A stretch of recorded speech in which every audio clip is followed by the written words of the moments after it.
What if the greatest mystery in human history was never meant to be solved? What if the man who told you the story already knew the answer and buried it on purpose? 360 BC, Athens. A philosopher sits down to write. His name is Plato, and what he is about to put into words will haunt humanity for the next 2,000 years. He describes a civilization so advanced, so powerful, so impossibly perfect, that it could only be one thing: a warning, or a memory. In two of his dialogues, Timaeus and Critias, Plato tells a story passed down through generations. A story, he claims, that originated not in Greece, but in Egypt. According to Plato, an Athenian statesman named Solon, one of the most respected men in Greek history, traveled to Egypt around 590 BC. There, in the ancient city of Sais, Egyptian priests told him something extraordinary. They told him of a great island empire, a civilization that existed 9,000 years before their own time, which would place it roughly 11 to 12,000 years ago. This empire, they said, lay beyond the Pillars of Hercules, what we now call the Strait of Gibraltar, an entire continent in the Atlantic Ocean, larger than Libya and Asia combined. Its people were descendants of Poseidon, god of the sea, and their kings were his sons, half divine, half mortal, who built a city of concentric rings of water and land, shining with precious metals, filled with temples and palaces, connected by canals wide enough for warships. They were the most powerful empire the world had ever seen. And then, in a single day and night of catastrophe, earthquakes, floods, divine punishment, they vanished. Their island swallowed by the sea, gone completely, without a trace. Plato told this story not once but twice, in full obsessive detail, and he swore, through his characters, that every word of it was true. Now, here is where it gets strange. Plato was not a myth-teller. He was a philosopher, arguably the greatest the Western world has ever produced.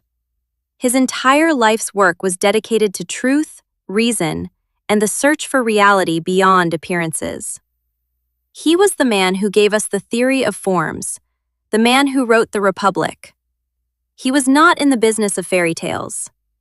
And yet, in the dialogue Timaeus, his character Critias says this, and listen carefully. The fact that it is not invented fable, but genuine history, is all important. He didn't say this is a useful metaphor. He didn't say this is a moral lesson wrapped in fiction. He said, "This is real. This happened, and I need you to know that." Why would a man of Plato's reputation, a man who spent his life attacking the poets for spreading comfortable lies, insist so forcefully on the literal truth of a story that sounds, frankly, like a fairy tale? There are three possibilities, and none of them are comfortable. The first theory is the one most scholars accept. Plato invented Atlantis, completely, from beginning to end. He made it up as a philosophical thought experiment, a way to illustrate the dangers of hubris, corruption, and imperial overreach. Athens, in his own time, had recently collapsed under the weight of its own empire after the disastrous Peloponnesian War. Atlantis, in this reading, is Athens, a mirror held up to a civilization rotting from within. And Plato insisted it was true because that is exactly what a skilled philosopher does. In his own writings, he describes something called the noble lie, a falsehood told to citizens for the good of society, a myth powerful enough to shape behavior. If Atlantis was his noble lie, then the insistence on its truth was not weakness, it was strategy. But if that is the case, why did he never finish the story? The dialogue Critias ends abruptly, mid-sentence, before Zeus even delivers his punishment. For a man constructing a deliberate moral allegory, why leave it incomplete? Why stop at the most dramatically crucial moment? Unless something stopped him. Unless he couldn't finish it. The second theory is more unsettling. What if Plato was telling the truth, not because the story was literally accurate, but because he genuinely believed it was? Solon's visit to Egypt is historically documented. He did travel there. And Egypt, even in Solon's time, possessed archives stretching back thousands of years. Papyri, temple walls, astronomical records that the Greeks had no equivalent of. The Egyptians measured time in deep geological cycles, not human generations. They recorded things that the Greeks had simply forgotten. Here is the extraordinary coincidence. Approximately 11,600 years ago, at the end of the last ice age, global sea levels rose by over 120 meters. Entire coastlines vanished. Islands disappeared. Civilizations, if they existed along those coastlines, would have been wiped from the surface of the earth, along with all their records. We now know that humanity was far more widespread and culturally complex during the late Paleolithic period than we previously assumed. The discovery of Göbekli Tepe in Turkey, a sophisticated stone temple complex built 11,500 years ago, shattered our assumptions about what prehistoric humans were capable of.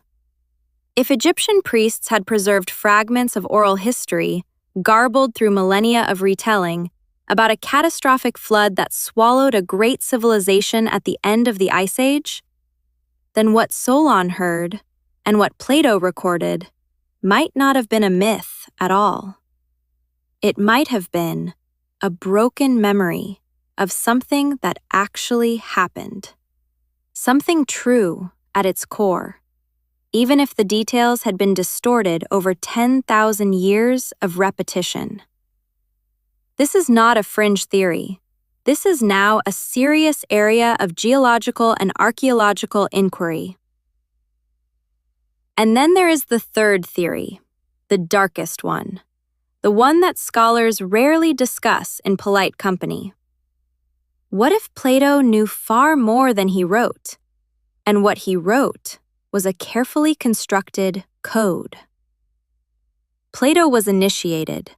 He was a member of mystery schools, traditions of esoteric knowledge passed between philosophers and initiates through lineages stretching back to Pythagoras and before him to Egyptian temples.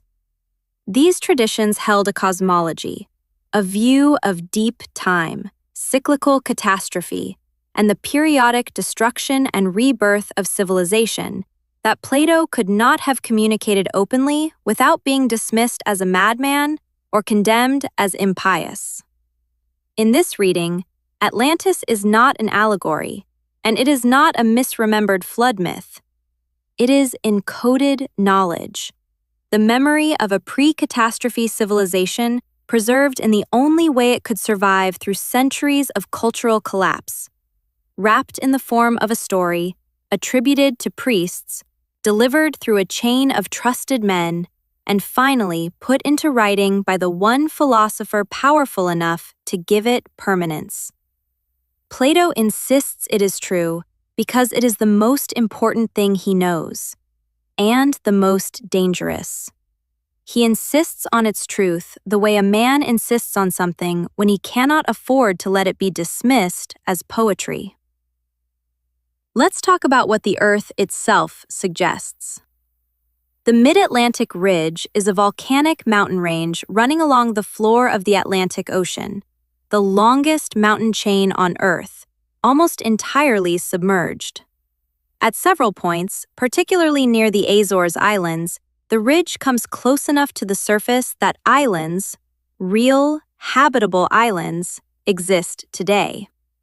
Geologists have confirmed that during the last ice age, lower sea levels would have exposed significantly larger land masses along this ridge.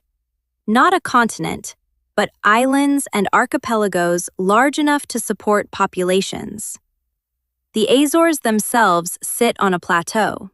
In the late 19th century, during the laying of a transatlantic telegraph cable, engineers recovered a sample of tachyllite, a volcanic glass that can only form above sea level, from a depth of nearly 2 kilometers. The implication was that this region had, at some geological point, been above water. In 1968, off the coast of Bimini in the Bahamas, divers discovered a formation of large, flat, rectangular stones arranged in a J-shaped pattern on the seabed, now known as the Bimini Road. Whether it is a natural formation or something else remains officially disputed. In 2001, a Canadian exploration company using sonar discovered, off the coast of Cuba, at a depth of 700 meters, what appeared to be a city: symmetrical structures, streets, pyramidal forms, covering several square kilometers. They published. The scientific community remained quiet. The follow-up expedition never received full funding. These are not proof. These are questions the ocean is not quite ready to answer. Here is perhaps the most haunting piece of evidence. Not geological, not archaeological, cultural. Every major civilization on Earth has a flood myth.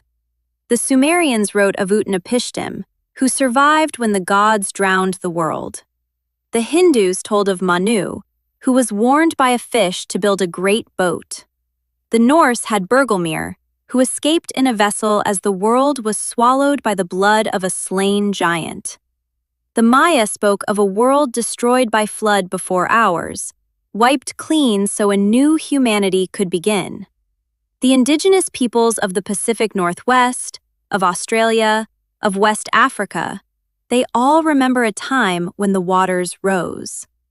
A global flood memory, distributed across cultures that had no contact with each other, suggests not a shared mythology, but a shared experience. An event so catastrophic it burned itself into the collective memory of the human species. An event that science now confirms happened at the end of the last ice age, roughly 11,600 years ago.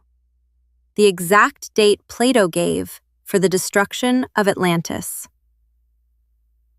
So, what was Atlantis? Was it a philosopher's brilliant lie, a noble myth crafted to teach a civilization about the cost of its own arrogance? Was it a broken echo of a real catastrophe, a memory of the world that existed before the Ice Age ended and the seas rose and swallowed the coasts where our forgotten ancestors lived? Or was it something even stranger, a piece of encoded knowledge, preserved by initiates across millennia, delivered to the future in the only vessel strong enough to carry it, the word of the greatest philosopher who ever lived? We don't know, and that, perhaps, is the most honest answer anyone can give. But consider this. Of everything Plato ever wrote, his theories of justice, his vision of the ideal state, his arguments about the immortality of the soul, nothing has captivated the human mind as completely or as persistently as one story he swore was true. Not a metaphor, not a fable, true. 2,400 years later, we are still looking. The ocean keeps its silence, and somewhere, in the dark water, under the weight of all that time, something waits to be found. Or perhaps it already has been, and we are not yet ready to see it.